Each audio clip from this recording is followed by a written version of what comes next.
In ancient China, there lived a scholar named Li Wei.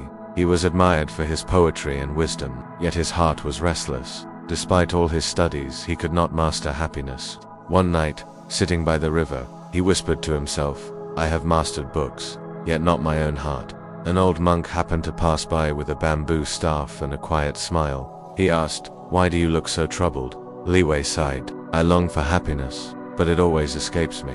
The monk said, "Happiness is like a butterfly. Chase it, and it flies away.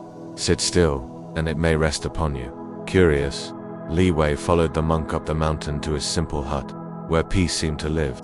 The monk poured tea for them both, but he kept pouring until Li Wei's cup overflowed.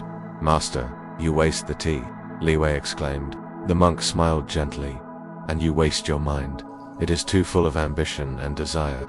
Like this cup, it cannot hold happiness when it is already overflowing. Empty your cup, and you will taste peace." The next day, the monk told a story. A farmer once lost his horse. Neighbors cried, "Such bad luck," but the farmer only said, "Maybe." Days later, the horse returned with 2 more. The neighbors rejoiced. "What fortune?"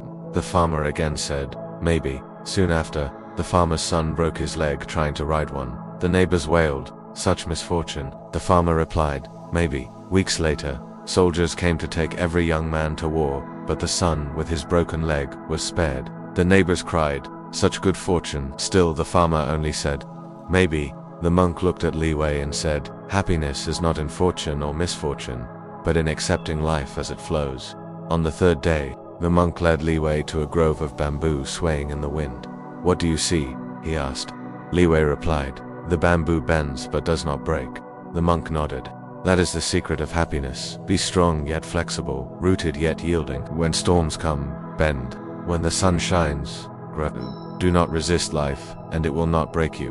When Li Wei returned to his village, something in him had changed.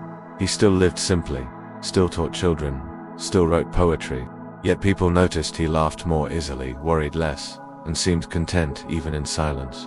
A student once asked him, "Master, what is the secret of your happiness?" Li Wei smiled and answered, "Empty your cup, accept like the farmer, bend like the bamboo." And so, though he never sought wealth or fame, Li Wei was remembered long after his death not for his scholarship, but for mastering happiness.